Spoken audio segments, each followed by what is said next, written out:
Welcome back বন্ধুরা, সকলকে স্বাগত জানিয়ে আজকে আমরা শুরু করতে যাচ্ছি ইন্টারভিউ পর্ব 6। আপনারা জানেন প্রাথমিকের ইন্টারভিউ আর কিছুদিনের মধ্যে হবে, কিন্তু তার আগে যে আমাদের চূড়ান্ত প্রস্তুতির আমরা শুরু করে দিয়েছি। তো আজকে বাছাই করা যে 4টি প্রশ্ন নিয়ে আমরা আলোচনা করব, এই বিষয়গুলি কিন্তু বারবার প্রাথমিকের বিগত টেটের যে ইন্টারভিউগুলো হয়েছে সেগুলো কিন্তু বারবার জিজ্ঞেস করা হয়েছে। তো এই প্রশ্নগুলো আমরা ধারাবাহিকভাবে আলোচনা করব। আমার চ্যানেলটিতে চোখ রাখুন আগামীতে আরও ভিডিও পেতে। তো আজকে যে বিষয়গুলি নিয়ে আলোচনা করব আমি প্রথমেই বলে নিচ্ছি।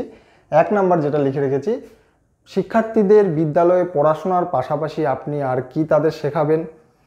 2 নাম্বার, রিমেডিয়াল টিচিং কি, what is remedial teaching. 3 number, আপনি কেন প্রাথমিকের শিক্ষক হতে চান, কেনই আপনি একজন প্রাথমিকের শিক্ষক হতে চান অন্য প্রফেশনগুলোকে বাদ দিয়ে। এবং 4 নাম্বার হচ্ছে একজন আদর্শ শিক্ষকের কি কি ক্যারেক্টারিস্টিক বা গুণাবলী থাকে, এগুলো কিন্তু খুবই গুরুত্বপূর্ণ। আপনাকে যেমন অন্যান্য আপনার একাডেমিক কোয়ালিফিকেশন বা জিকে সাধারণ ব্যাপারগুলো তো জানতে চাবেই, তার সাথে সাথে কিন্তু এই বিষয়গুলোও কিন্তু প্রাথমিকের শিক্ষককে জানতে চাওয়া হয়। তো আসুন আমরা আগে জেনে নিই প্রত্যেকটির একদম ধারাবাহিকভাবে আজকের এই উত্তরগুলো আমরা জেনে নেব।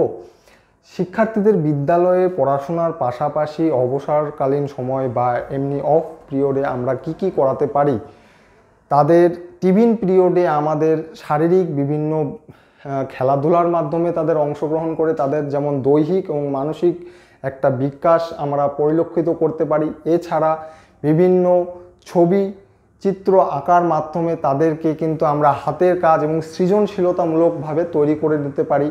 এবং তাছাড়াও আমরা বিভিন্ন কি করতে পারি, গান বাজনা, যারা গান করতে চাচ্ছে তারা গান মাধ্যমে গান, কবিতা আবৃত্তি, এছাড়া ছোট গল্প আবৃত্তির মাধ্যমে কিন্তু আমরা তাদের মধ্যে সৃজনশীলতার বিকাশ এবং দৈহিক এবং মানসিক যে একটা পরিপূর্ণ বিকাশ সাধন আমরা অবশ্যই করতে পারি।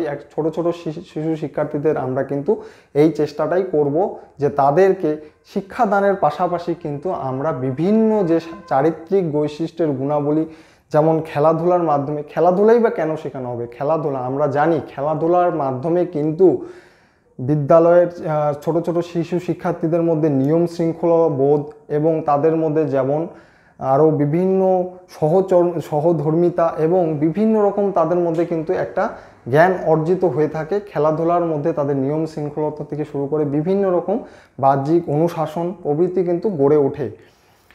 এবং ছবি আঁকার মাধ্যমে তাদের মধ্যে নির্ভুলতা, নিখুঁত ভাবনা, সৃজনশীলতা, আরও অনেক কিছু চিন্তা ভাবনা করার ক্ষমতা পরিষ্কারভাবে ভেসে ওঠে। এবং তারা গান বা কবিতা আবৃত্তি করার মাধ্যমে একটি বৃহৎ আঙ্গিকে গিয়ে তারা বিভিন্ন পরিবেশে যখন তারা কবিতা আবৃত্তি করবে তাদের নিজের সৃজনশীলতা ফুটিয়ে তুলবে এবং তাদের বিভিন্ন ভাবনাগুলো তাদের ব্যক্ত করতে সুবিধা হবে। এবং এইভাবে তাদেরকে আমরা শিক্ষাদানের পাশাপাশি একঘেয়েমিতা দূর করার জন্যও কিন্তু আমরা বিভিন্ন রকম অংশগ্রহণ করাবো। এই সমস্ত আমরা বিভিন্ন ক্রিয়াকলাপের মাধ্যমে গান বাজনা, আবৃত্তি, শরীরচর্চা এবং গান বাজনা প্রভৃতির মাধ্যমে আমরা কিন্তু পড়াশোনার পাশাপাশি করে থাকতেই পারি। হয়ে গেল 1 নাম্বার। এবার আমরা জানবো 2 নাম্বার, রিমেডিয়াল টিচিংটা কি। অনেকবার বলা হয়েছে রিমেডিয়াল টিচিং কি, কেনই শ্রেণীকক্ষে শিক্ষার্থীদের রিমেডিয়াল টিচিংয়ের কথাটি প্রসঙ্গটি বারবার চলে আসে। রিমেডিয়াল টিচিংটি হলো যারা শিক্ষার্থী রয়েছে তাদেরকে শিক্ষাদান করার সময় কিছু শিশুরা তাদের আমরা বোঝাতে তাদেরকে অক্ষম হয়ে, তাদের বোঝার অক্ষম না, আমরা কিন্তু বোঝাতে অক্ষম হয়ে থাকি। তাদেরকে বিশেষভাবে যখন আলাদাভাবে তাদেরকে এক্সট্রা বা অতিরিক্ত পাঠদানের মাধ্যমে তাদেরকে যখন আবার শিক্ষাদান করা হয়ে থাকে সেটাকেই কিন্তু রিমেডিয়াল টিচিং বলা হয়ে থাকে। তো রিমেডিয়াল টিচিং আর কিছুই নয়, যখন আমরা শিক্ষার্থীদের একত্রভাবে যখন শিক্ষাদান করে থাকি, তারা যখন কিছু বুঝতে না পারে বা অনেক সময় কিছু ভুল ভ্রান্তি ত্রুটি থেকে যাবে, তখন তাদের বিশেষভাবে আলাদা কোনো ক্লাস নিয়ে বা শ্রেণীকক্ষে বুঝিয়ে বলার যে প্রক্রিয়াটা সেটাকেই কিন্তু আমরা রিমেডিয়াল টিচিং বলে থাকি। এই রিমেডিয়াল টিচিংয়ে একটা বিশেষ সুবিধা, আমরা অতিরিক্তভাবে ফিডব্যাক এবং ছাত্রছাত্রীদের কাছ থেকে ফিডব্যাক পেয়ে থাকি এবং শিক্ষাদানের ভুল ত্রুটিগুলো সেখান থেকে উঠে আসে এবং মূল্যায়নের গ্রহণের সময় কিন্তু আমাদের অনেক রকম সুবিধা হয়ে থাকে। হয়ে গেল রিমেডিয়াল টিচিং। এরপরে আমরা জানবো 3 নাম্বার প্রশ্নের উত্তরটি, আপনি কেন একজন প্রাথমিকেরই শিক্ষক হতে চান, অন্য অনেক প্রফেশন বাদ দিয়ে কেনই বা প্রাথমিকের একজন শিক্ষক হতে চান? প্রাথমিকের শিক্ষক একটি নোবেল প্রফেশন বা একটি স্বীকৃত প্রফেশন, এবং যেই প্রফেশন করে আমি নিজের একটি সম্মানের জায়গা তৈরি করতে পারবো, এবং যেই প্রফেশন করলে সমাজের চোখে আমি যে কোনো প্রফেশনের থেকেই কিন্তু অর্থ উপার্জন হয়, কিন্তু সম্মান উপার্জনের জায়গাটি থাকে একদমই আলাদা। সম্মান এবং অর্থ দুইটি দিক থেকে প্রাথমিকের শিক্ষক, এবং আমার ছোটোবেলার থেকেই আমি বলতে পারি বিভিন্ন রকমভাবে যে আমরা আশেপাশে বা আমি যেই স্কুলে পড়াশোনা করতাম সেখানের শিক্ষকদের দেখে যে আমি আদর্শে অনুপ্রাণিত হয়ে এই প্রফেশনকে আমি জীবনের একটি অঙ্গ হিসেবে তৈরি করতে নিয়ে চেয়েছি।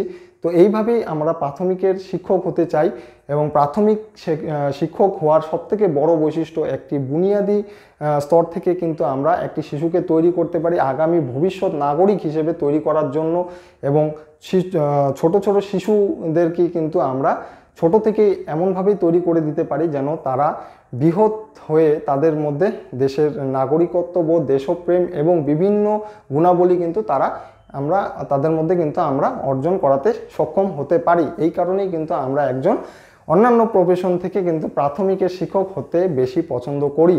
এবং প্রাথমিক শিক্ষা আমরা যদি আনতে পারি, যে একটা উদাহরণস্বরূপ কথা বলা যেতেই পারে যে প্রাথমিকের শিক্ষক কিন্তু একজন সোনার কর্মকারের ন্যায়, আর একজন উচ্চ মাধ্যমিক স্কুলের শিক্ষক কিন্তু একজন লোহার কর্মকারের ন্যায়। যেমন সোনা তৈরি করতে খুব সূক্ষ্ম এবং অতি সুদক্ষ এবং যত্নের সাথে একজন ছোট শিশুকে তৈরি করতে হয়। সামান্য ভুল ত্রুটিতে কিন্তু এই শিশুটা কিন্তু বিপদগামী হতে পারে, কিন্তু সে অর্থে কিন্তু একজন লোহার কর্মকারের কাছে বিষয়টি খুবই সহজ। এরকম একটি উদাহরণস্বরূপ আমি বললাম। ঠিক আছে, এবারে আমরা 4 নাম্বার প্রশ্নের উত্তরটা এবার জানব। এখন আমরা জেনে নেব 4 নাম্বার প্রশ্নের উত্তরটি। একজন আদর্শ শিক্ষকের গুণাবলী কি? বহুলবার এই প্রশ্নটি কিন্তু আলোচনা হয়েছে, এবং বিগত যে পরীক্ষাগুলোতে কিন্তু বারবার এটি একটি কমন কোশ্চেন আপনারা ধরে নিতে পারেন যে একজন আদর্শ শিক্ষকের কি কি গুণাবলী থাকতে পারে। আদর্শ শিক্ষকের গুণাবলী বলতে আমরা বুঝি সৎ, নির্ভীক, দয়ালু এবং বিভিন্ন সহানুভূতিশীল, তার মধ্যে দেশপ্রেম অবশ্যই, এবং সবথেকে গুরুত্বপূর্ণ হচ্ছে সময়ানুবর্তিতা। এই বিভিন্ন যে সমস্ত ক্যারেক্টারিস্টিকগুলো একটি শিক্ষকের মধ্যে থাকা উচিত, সেগুলি কিন্তু একজন প্রাথমিকের শিক্ষকের মধ্যে অতি অবশ্যই থাকা উচিত, যেগুলোর মাধ্যমে একজন শিশুকে তাদের যেই সমস্ত বৈশিষ্ট্যগুলো, গুণাবলীগুলো হচ্ছে তাদের মধ্যেও সঞ্চারিত করে আগামী প্রজন্মকে সুনির্ভর করতে পারে দেশের পক্ষে। এই জিনিসগুলো কিন্তু আমরা বলে থাকবো, যেটা আপনার আরও বৃহৎভাবে মনে হতে পারে, আপনি ভেবে বলবেন, কিন্তু যেগুলোই বলুন না কেন একদম প্রম্পট এবং পারফেক্ট হওয়া চাই, যেন একটি প্রাথমিকের শিক্ষকের লক্ষ্য এবং বিভিন্ন রকম ক্যারেক্টারিস্টিক কিন্তু আপনি অ্যাড করে বলে দেবেন, যেগুলো কিন্তু একজন চাকরি প্রার্থীর কাছে জানতে চাওয়া হয়। আর এটা যখন বলবেন আপনি কিন্তু খুবই কনফিডেন্টলি বলবেন। সেটা আপনার প্রশ্নের উত্তরটা কিন্তু সবারই জানা থাকবে, কিন্তু আপনি সেটা কতটা কনফিডেন্টলি বললেন এটাই হচ্ছে সবথেকে জানার বিষয়।